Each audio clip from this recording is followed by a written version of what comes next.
জুমার নামাজ পড়ে আমরা বাসায় গেলাম, বাসায় যাওয়ার পরে ভাত খেলাম না, কোনো খাবার গ্রহণ করলাম না।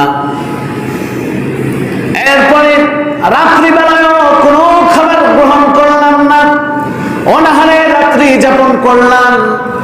আপনার শরীরটা একটু অসুস্থ হবে কি হবে না? আপনার শরীর অসুস্থ হয়ে যাবে, অথবা আপনি ক্লান্ত হয়ে যাবেন, আপনার শরীরটি নিস্তেজ হয়ে যাবে। সকালবেলা উঠে আবার আপনি নাস্তা করলেন না, আপনি আবার অনাহারে থেকে গেলেন। আবার সকালবেলা অনাহারে থাকার পরে সেই দিন আবার দুপুরে আপনি অনাহারে থাকলেন, আবার রাত্রিবেলা অনাহারে থাকলেন। এমনি ভাবে আপনি একটানা কোনো কিছু পানাহার না করে, কোনো কিছু না খাদ্য গ্রহণ করে আপনি যদি 1 সপ্তাহ পার করেন, আপনার শরীরের অবস্থা কি হবে? যে মহান আল্লাহ রাব্বুল আলামিন আমাদেরকে দুনিয়ার সমস্ত কাজকর্ম থেকে ফারিগ করে এনে আমাদেরকে এই মসজিদে আসার এবং বসার তৌফিক দান করেছেন, এই জন্য সে মহান মনিব, সে মহান প্রভু, সে মহান আল্লাহ রাব্বুল আলামিনের দরবারে আমরা সকলে বিনীত চিত্তে একবার শুকরিয়া জ্ঞাপন করছি। আমরা সকলে জোরে সোরে পড়ি আলহামদুলিল্লাহ। এর সাথে সাথে লক্ষ্য কোটি দরুদ বর্ষিত হোক আপনার নবী, আমার নবী, সারা বিশ্ব জাহানের নবী, সাইয়্যিদুল মুরসালিন, খাতামুন নবিয়্যিন হযরত মুহাম্মদ রাসূলুল্লাহ সাল্লাল্লাহু আলাইহি সাল্লামের উপর আমরা সকলেই আবারও জোরে সোরে পড়ি সাল্লাল্লাহু আলাইহি সাল্লাম। সম্মানিত প্রিয় উপস্থিতি, আমি আপনাদের সম্মুখে কুরআনুল কারীমের 2 নম্বর সূরা, সূরা বাকারার 2 থেকে 4 নম্বর আয়াত এবং কুরআনুল কারীমের 4 নম্বর সূরা, সূরা নিসার 59 নম্বর আয়াত আমি আজকে তেলাওয়াত করেছি। এই আয়াতের আলোকে আমার আজকের আলোচনার বিষয়বস্তু হচ্ছে অসুস্থ ঈমানের চিকিৎসা। অসুস্থ ঈমানের চিকিৎসা, এই বিষয় নিয়ে আজকে আলোচনা করব। ওয়ামা তৌফিকি ইল্লা বিল্লাহ। সম্মানিত প্রিয় উপস্থিতি, আমরা মানুষেরা যেহেতু আমরা শেষ নবীর উম্মত হতে পেরেছি, আল্লাহ তাআলা আমাদেরকে শেষ নবীর উম্মত হওয়ার তৌফিক দান করেছেন। এই জন্য আমরা প্রত্যেকটি মানুষ হচ্ছে ঈমানদার। প্রত্যেকটি মানুষ কি বলেন তো? ঈমানদার। আমরা ঈমান, আল্লাহ তাআলা আমাদেরকে ঈমান দিয়েছেন, মুসলিমের ঘরে আমাদেরকে জন্মগ্রহণ করিয়েছেন। এটি সবচাইতে আমাদের জন্য বড় পাওয়া।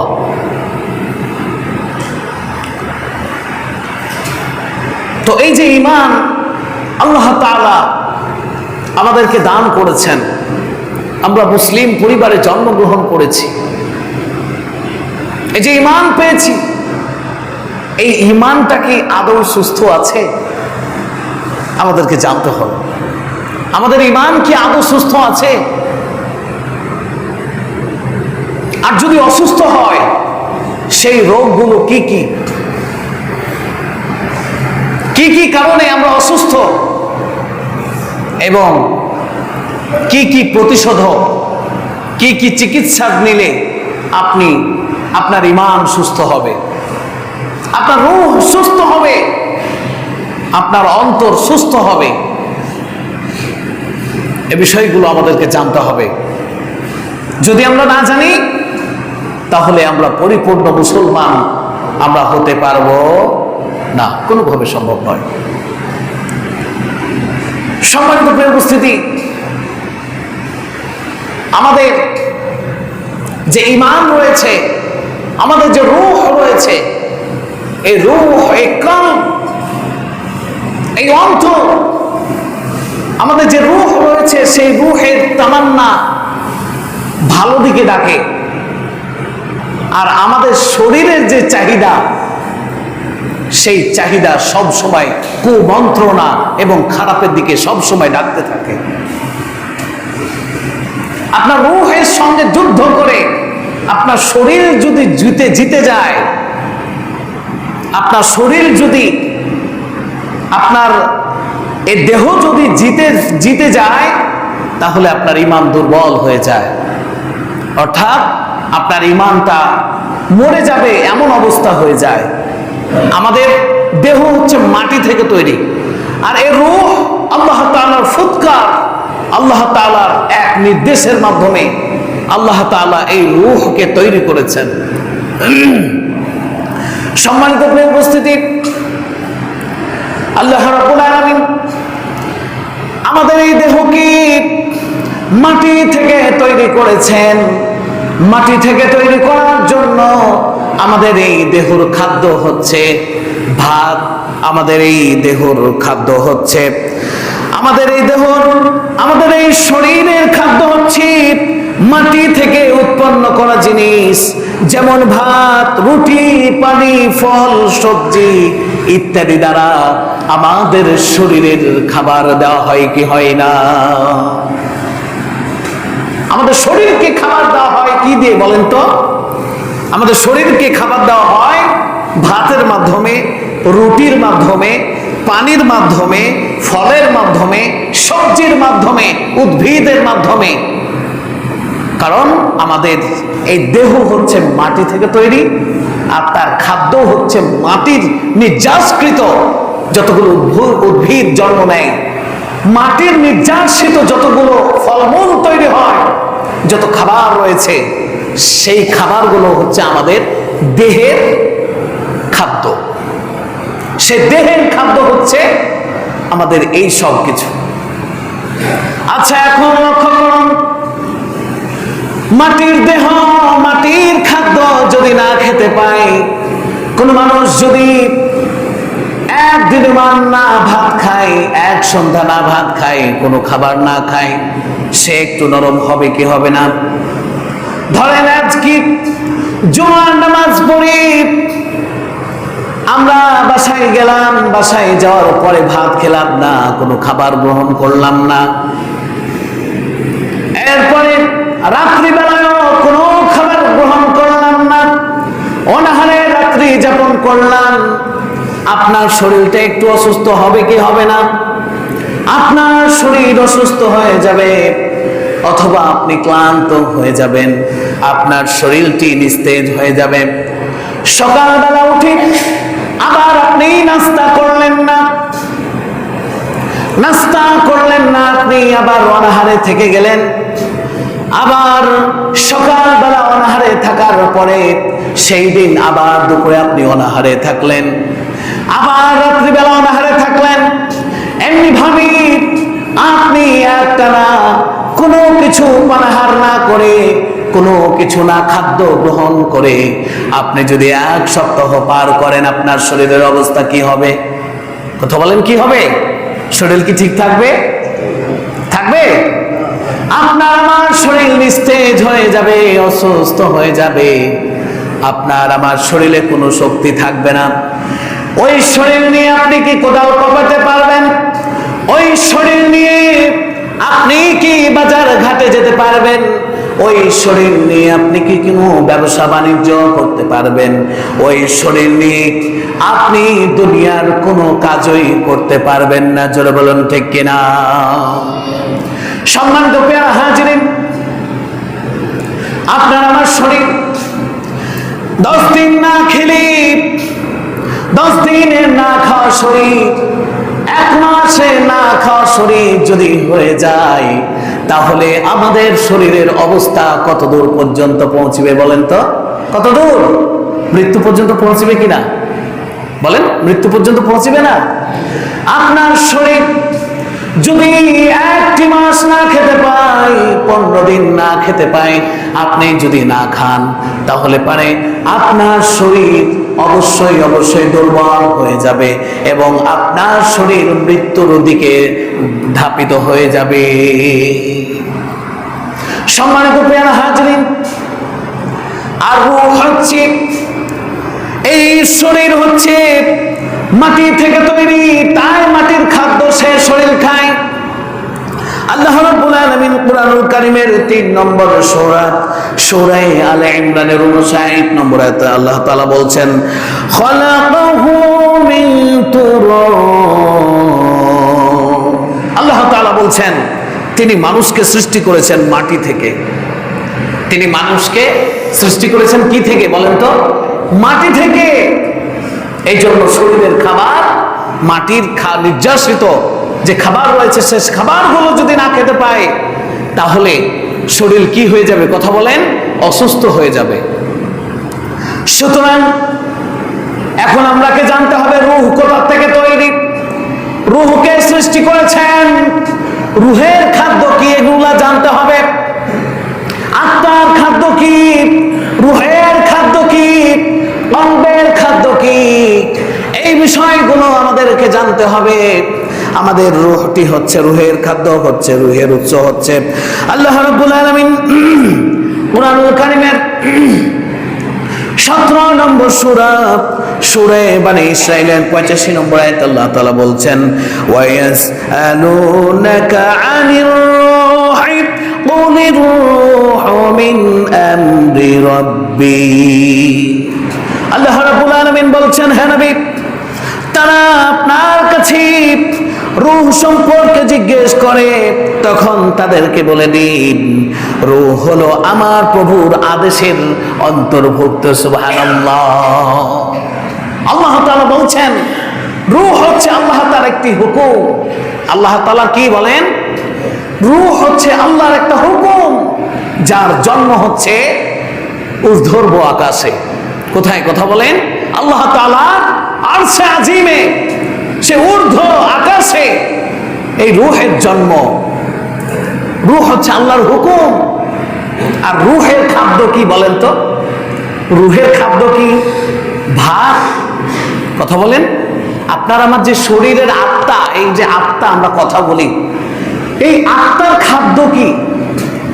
এই আত্মার খাদ্য কি? ভাত বলেন, রুটি, এরপরে সবজি, এরপরে ফলমূল, দুধ, ডিম, এইগুলো কি আমাদের রূহের খাদ্য? আমরা জানি না অনেকে, তাই না? আমরা জানি না আমাদের রূহের খাদ্য এইগুলো নয়। কারণ আমাদের রূহ হচ্ছে আল্লাহ তাআলার হুকুম দিয়ে তৈরি। আল্লাহ তাআলার হুকুম আমাদের মাঝে সঞ্চালন করছে। এই রূহের খাদ্য হচ্ছে, এই রূহের খাদ্যের নাম হচ্ছে কুরআন। রূহের খাদ্যের নাম কি বলেন তো? কুরআন।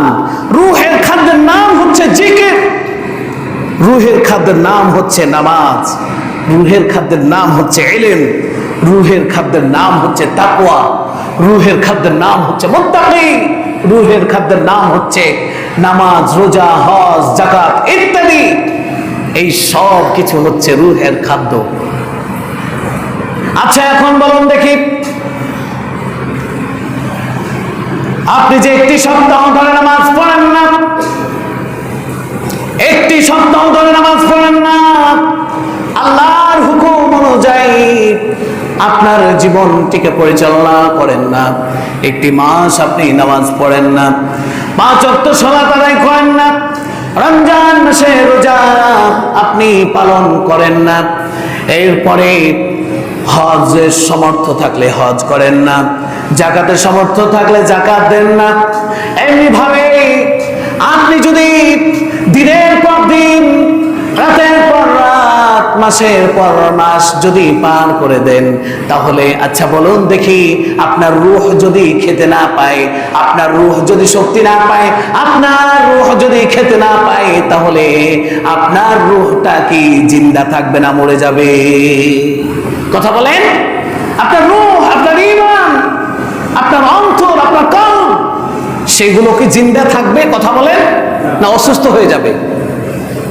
দিনের পর দিন, সপ্তাহের পর সপ্তাহ আমরা পাপ কাজের সঙ্গে জড়িত থাকার কারণে আমরা, আমাদের রূহগুলো এমন হয়ে যায়, আমাদের রূহগুলো, যতগুলো মানুষ এখানে উপস্থিত রয়েছেন, সমস্ত মানুষদের আত্মা, সমস্ত মানুষদের রূহ, সমস্ত মানুষদের ঈমানগুলো, কারোর ঈমান ক্যান্সার দ্বারা আক্রান্ত, কারোর ঈমান জ্বর হয়ে আছে, কারোর ঈমান সর্দি লেগে আছে, কারোর ঈমানে জ্বর, সর্দি, টাইফয়েড, যতগুলো অসুখ রয়েছে, ক্যান্সার থেকে নিয়ে শুরু করে সব কিছু একটা মানুষের ইমানে যদি ধরে থাকে, তাহলে বলুন সেই ইমান নিয়ে কোনো মুসলমান কি 5 ওয়াক্ত সালাত আদায় করতে পারবে? কথা বলুন, পারবে? ওই ইমান নিয়ে, ওই অসুস্থ ইমান নিয়ে, আপনার আমার যে অসুস্থ ইমান, মানে সারা সপ্তাহ কোরআন আপনি পড়েন না, শুনেন না, সারা সপ্তাহ নামাজ পড়েন না, সারা সপ্তাহ ইসলামের পথে চলেন না, কোরআনের বিধান অনুযায়ী চলি না, হাদিসের বিধান অনুযায়ী চলি না, আচ্ছা বলুন তো আপনার সেই শরীর না সেই ইমান, সেই রূহ জিন্দা থাকবে না মারা যাবে? বলেন তো, জিন্দা থাকবে না মারা যাবে? অসুস্থ হবে না? যদিও না মারা যায়, তবে কি হবে? অসুস্থ হয়ে যাবে। আপনার শরীর যেমন 1 সপ্তাহ খাবার না খেলে যেমন নিস্তেজ হয়ে যায়, আপনার আত্মা, আমার আত্মা, আমার রূহ, আমার কলব যদি 1 সপ্তাহ কোরআন তেলাওয়াত, 1 সপ্তাহ নামাজ, রোজা, হজ, যাকাত, জিকির থেকে বিরত থাকে, শরীর যেমন অসুস্থ হয়ে যায়, কোনো কাজ করতে ভালো লাগে না। আপনি 1 সপ্তাহ না খেয়ে, এই যে বেগুনের ভুঁই, এই বেগুনের ভুঁই আপনি কোপাইতে পারবেন? বলেন, বেগুনের ভুঁই নিরাতে পারবেন? বেগুনের গাছগুলো পরিচর্যা করতে পারবেন? পারবেন কি?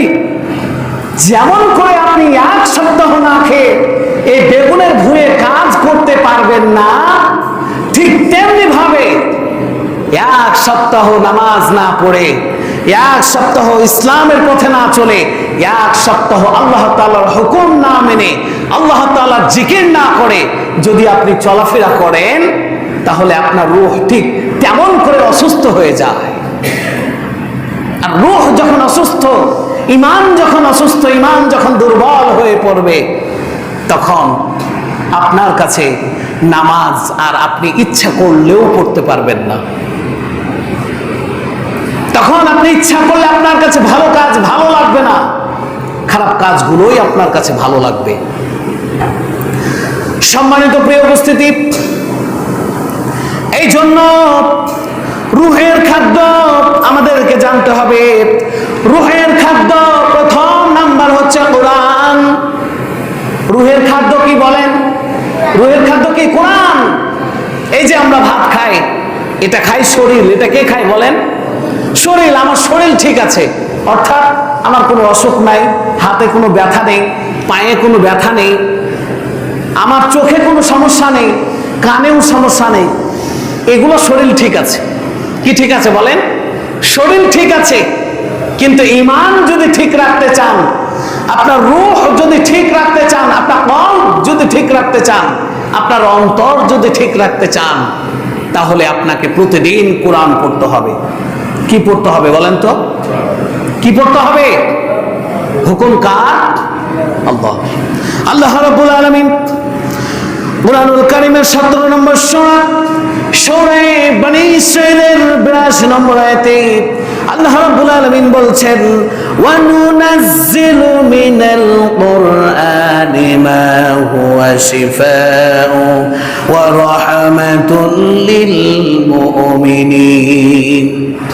আল্লাহ রাব্বুল আলামিন বলছেন, আমি এই কোরআনে যা নাজিল করেছি তা মুমিনদের জন্য হচ্ছে শিফা ও মুমিনদের জন্য হচ্ছে রহমত। জোরে বলুন সুবহানাল্লাহ। আল্লাহ তাআলা বলছেন, আমি এই কোরআনে যা নাজিল করেছি তা মুমিনদের জন্য হচ্ছে শিফা, মানে ঔষধ। শিফা মানে কি বলেন? ঔষধ। আমি যা মানুষের জন্য কোরআনে নাজিল করেছি তা মুমিনদের জন্য কি বলেন? শিফা, ঔষধ, অ্যান্টিবায়োটিক, এবং মানুষদের জন্য হচ্ছে রহমত। তাহলে আপনাকে প্রতিদিন কোরআন পড়তে হবে। আর যদি কোরআন না পড়েন, কোরআন না শুনেন, আপনার ঈমান ভালো হবে? কথা বলেন, ভালো হবে না। আপনার ঈমান অসুস্থ হয়ে থাকবে। আপনার ঈমান কি থাকবে বলেন? অসুস্থ হয়ে থাকবে। আপনি যদি বলেন, হুজুর আমি কোরআন পড়তে জানি না, তাহলে মোবাইলে আপনি কোরআন ছেড়ে দেন, প্রতিদিন আধা ঘন্টা 15 মিনিট করে কোরআন শুনেন, এবং আপনাকে প্রতিদিন কোরআন শিক্ষা কাজে আপনাকে আত্মনিয়োগ করতে হবে, কোরআন শিক্ষা অর্জন শুরু করতে হবে। আর যতদিন কোরআন শিক্ষা অর্জন করবেন ততদিন মোবাইলে আপনি কোরআন শোনেন, আপনার অন্তর, আপনার কলব, আপনার ঈমান বৃদ্ধি পাবে, আপনার ঈমান সুস্থ হবে। যদি আপনার ঈমানে ক্যান্সার থাকে, সেই ক্যান্সার কি হবে বলেন? সেই ক্যান্সার কি হবে? ভালো হয়ে যাবে। সম্মানিত প্রিয় উপস্থিতি, এরপরে আল্লাহ তাআলার জিকির, আমাদের ঈমান সুস্থ করার আরেকটি উপায় হচ্ছে কি বলেন? জিকির। এই জিকির এমন একটি ইবাদত, এই জিকির যদি কোনো মানুষ না করে তার ঈমান সুস্থ হবে না। এই জন্য জিকিরের সঙ্গে আমাদেরকে বেশি বেশি কি করতে হবে? আমাদেরকে জড়িত হতে হবে। যেমন যে কোনো সময় বসে আছেন, সুবহানাল্লাহ সুবহানাল্লাহ সুবহানাল্লাহ সুবহানাল্লাহ, আলহামদুলিল্লাহ আলহামদুলিল্লাহ আলহামদুলিল্লাহ, আল্লাহু আকবার আল্লাহু আকবার আল্লাহু আকবার, আল্লাহু আল্লাহু আল্লাহু, লা ইলাহা ইল্লাল্লাহু মুহাম্মাদুর রাসূলুল্লাহ, লা ইলাহা ইল্লাল্লাহু মুহাম্মাদুর রাসূলুল্লাহ। এইভাবে করে আপনাকে জিকির করতে হবে। পাশাপাশি জিকির এমন একটি বিষয়, আল্লাহ তাআলা কুরআনুল কারীমের 13 নম্বর সূরা, সূরা রদের 28 নম্বর আয়াতে আল্লাহ তাআলা বলছেন, আলা বিযিকরিল্লাহি তাতমাইন্নাল কুলুব। আল্লাহ রাব্বুল আলামিন বলছেন, জেনে রাখো আল্লাহর স্মরণেই অন্তরসমূহ প্রশান্ত হয়। আল্লাহর স্মরণে, আল্লাহর জিকিরে মানুষের অন্তর প্রশান্ত হয়, মানুষের অন্তর ভালো হয়, মানুষের অন্তর শিফা পায়, মানুষের অন্তর ভালো হয়ে যায়। যদি কোনো অসুস্থতা থাকে, যদি কোনো সমস্যা থাকে, তাহলে পরে আল্লাহর স্মরণ, আল্লাহর জিকির, কোনো মানুষ যদি আল্লাহর জিকির করে তাহলে তার ঈমানটি, তার অন্তর আল্লাহ তাআলা পরিষ্কার করে দেন। সুতরাং আল্লাহ তাআলা জিকির আমাদেরকে করতে হবে। শুধু মৌখিকভাবে জিকির করলেও হবে না, জিকিরেরও কিছু কোয়ালিটি রয়েছে। জিকির কি জানেন? জিকিরটা হচ্ছে একটা মানুষের, একটা শেষ নবী, আমরা যে শেষ নবীর উম্মত, আমাদের জিকির হচ্ছে 24টা ঘন্টায়। কি বলেন তো? কি বলেন? আমাদের জিকির কি বলেন? 24টা ঘন্টায়। যেমন আপনি ভাত খাবেন, ভাত খাওয়ার সময় আপনার সামনে যে খাবার আসবে, যখনই আপনার সামনে খাবার চলে আসলো, সেই খাবার সামনে আসার দোয়া আছে না নাই? আছে না নাই? আল্লাহুম্মা বারিক লানা, আল্লাহুম্মা বারিক লানা, এইভাবে করে একটি দোয়া রয়েছে। মা রাযাকতানা কিনা আযাবান নার। এরপরে যখন আপনি খাবার শুরু করবেন তখন একটি দোয়া রয়েছে, বিসমিল্লাহি ওয়া আলা বারাকাতিল্লাহ। এরপরে আপনি যখন পানি পান করবেন সেই সময় একটি দোয়া রয়েছে। আপনি যখন ঘুমাতে যাবেন সেই সময় একটি দোয়া রয়েছে। ঘুম থেকে যখন উঠবেন তখন একটি দোয়া রয়েছে। আপনি যখন বাড়ি থেকে বের হবেন সেই সময় একটি দোয়া রয়েছে। আপনি যখন বাড়িতে প্রবেশ করবেন তখন একটি দোয়া রয়েছে।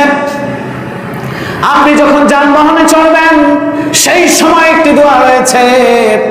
এরপরে আপনি যখন টয়লেটে যাবেন সেই টয়লেটে ঢোকা দোয়া আছে না নাই? আছে না নাই? টয়লেট থেকে যখন বের হয়ে যাবেন সেই সময় টয়লেট থেকে বের হওয়ারও একটি দোয়া রয়েছে।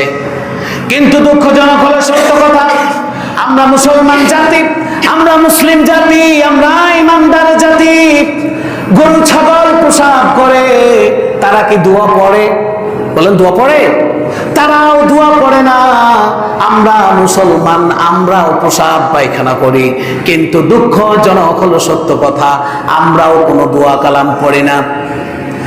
এরপরে গরুও খাবার খায়, অন্যান্য পশু পাখিরাও খাবার খায়, আমরাও মুসলমানেরা খাবার খাই, খাবার সময় তারাও দোয়া পড়ে না। আমরা মুসলমান জাতি, আমরা মানব জাতি, আমরাও খাবার খাই, কিন্তু আমরাও দোয়া পড়ি না। এরপরে গরু, ছাগল, পশু পাখি তারাও ঘুমায়, তারাও ঘুম থেকে ওঠে, তারা ঘুমাবার সময় তারাও কোনো দোয়া পড়ে না, তারা ঘুম থেকে উঠে তারাও কোনো দোয়া পড়ে না। আমরা মুসলমান জাতি, আমরা মুসলমান, আমরা ইমানদার, আমরাও ঘুম যাই, ঘুম থেকে উঠি, কিন্তু আমরাও দোয়া পড়ি না। আচ্ছা বলুন তো, তাহলে পশু পাখির সাথে পশু পাখি আর আমাদের মাঝে তফাৎ কোথায় বলেন? কোথায় তফাৎ? তারাও কিছু পড়ে না, আমরাও পড়ি না। আমরা আরেকটি দুঃখজনক হলো সত্য কথা কি জানেন? আমরা জানলে তো পড়বো।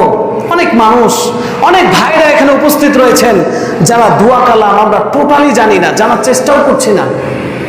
আপনাকে জানতে হবে, আপনাকে শিক্ষা অর্জন করতে হবে, না হলে আপনার ঈমান সতেজ হবে না, আপনার ঈমান জিন্দা হবে না। আপনার আমার ঈমান যে, আমাদের এই কলব, আমাদের এই অন্তর কোনো সময়ের জন্য জিন্দা হবে না। আপনার আমার ঈমান এখানেই মৃত্যুবরণ করবে।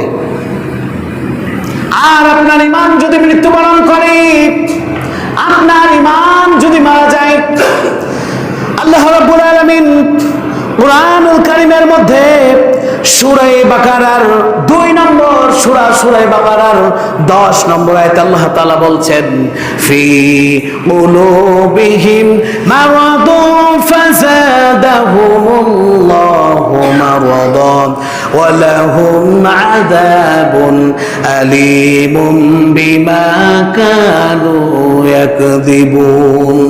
আল্লাহ তাআলা বলছেন, যারা এই সমস্ত কাজের সঙ্গে জড়িত, যারা জিকির করবে না, যারা নামাজ পড়বে না, যারা ঈমানকে সতেজ রাখবে না, যাদের ঈমান মারা যাবে, যাদের ঈমান মারা যাবে, আল্লাহ রাব্বুল আলামিন বলছেন ফি কুলুবিহিম, তাদের অন্তরে একটি রোগ আছে, তাদের অন্তরে একটি রোগ আমি দিয়ে দিয়েছি, ফলে আল্লাহ তাদের রোগকে আরো বৃদ্ধি করে দিয়েছেন। তারা যা বলে মিথ্যা বলে, সে কারণে তাদের জন্য যন্ত্রণাদায়ক শাস্তি রয়েছে। জোরে বলুন নাউজুবিল্লাহ। সম্মানিত প্রিয় উপস্থিতি, আর এই রোগ যখন বেড়ে যায়, এই রোগ যখন বেশি হয়ে যায়, তখন আমাদের এই কলব, আমাদের এই অন্তর, আমাদের এই ভিতরের যেই মনুষ্যত্ব রয়েছে, আমাদের এই ভিতরে যে ঈমান রয়েছে, সেই ঈমান মৃত্যুবরণ করে। আর যখনই মৃত্যুবরণ করে দেয়, যখন ঈমান মারা যায়, যখন ঈমান মরে যাবে, তখন মানুষের দ্বারা এমন কোনো কাজ নাই যে মানুষ করতে পারে না। আচ্ছা দেখুন তো, বাংলাদেশে এত ধর্ষণ কে করে বলেন তো? ধর্ষণ কে করে? মানুষ করে না? বলেন। এতগুলো জেনা, এতগুলো ব্যভিচার, খুন, গুম, রাহাজানি ইত্যাদি, এই সব কিছু করে কে বলেন তো? মানুষ না জানোয়ারে করে? মানুষ করে না? দেখবেন একজন মানুষ, একটা সন্তান তার পিতাকে হত্যা করেছে, অনেক খবরে পাবেন। তার পিতাকে হত্যা করেছে, তার মুখে স্টেটমেন্ট নিতে যাবেন, তাকে যদি বলেন তোমার পিতাকে তুমি কেন হত্যা করেছো, সে তার যুক্তিতে সে বুঝাবে সে যা করেছে ঠিক করেছে, কি তাই না? সে যুক্তি দিবে আপনাকে, সে যা করেছে কথা বলেন ঠিক করেছে। আর ঠিক যদি না মনে করে, তাহলে তার পিতাকে সে হত্যা করতে পারতো? আচ্ছা দেখবেন, যে নেশা করে তার সাথে আপনি কথা বলবেন, যে নেশা করে তাকে যদি আপনি বলেন তুমি নেশা কেন করো, ওই আপনাকে নেশার গুণগত মান বুঝাবে। আপনাকে বলবে যে আমি নেশা করে আমি একদিকে চুপ করে বসে থাকি, কারোর সাথে কোনো ঝগড়া নাই, কোনো বিবাদ নাই, কোনো ফাসাদ নাই, আমি আমার মতো চলি, মজা পাই। আপনাকে এমন ভাবে সে যুক্তি দিয়ে বুঝাবে, মনে হবে নেশা করাটাই ঠিক। নাউজুবিল্লাহ। সুতরাং যখন কলব মরে যাবে, যখন ঈমান মারা যাবে, তখন আপনার দ্বারা আমার দ্বারা পৃথিবীতে এমন নিকৃষ্ট কাজ নাই যে করতে পারি না। এমন নিকৃষ্ট কাজ এই পৃথিবীর বুকে জন্ম নেয়নি যা আমি আপনি করতে পারি না, যদি আমাদের ঈমান মারা যায়। সম্মানিত প্রিয় উপস্থিতি, এই জন্য আসুন আমাদের ঈমানকে সতেজ রাখতে হবে। আজকে ইমানের চিকিৎসার বিষয়ে কথা হচ্ছে। ইমানের কথা বলেন, অসুস্থ ইমানের চিকিৎসা বিষয় নিয়ে আজকে কথা বলছি। তো ইমানের চিকিৎসা কিভাবে করতে হবে আজকে বিস্তারিত আরো আলোচনা করা সম্ভব নয়, কারণ সময় শেষ।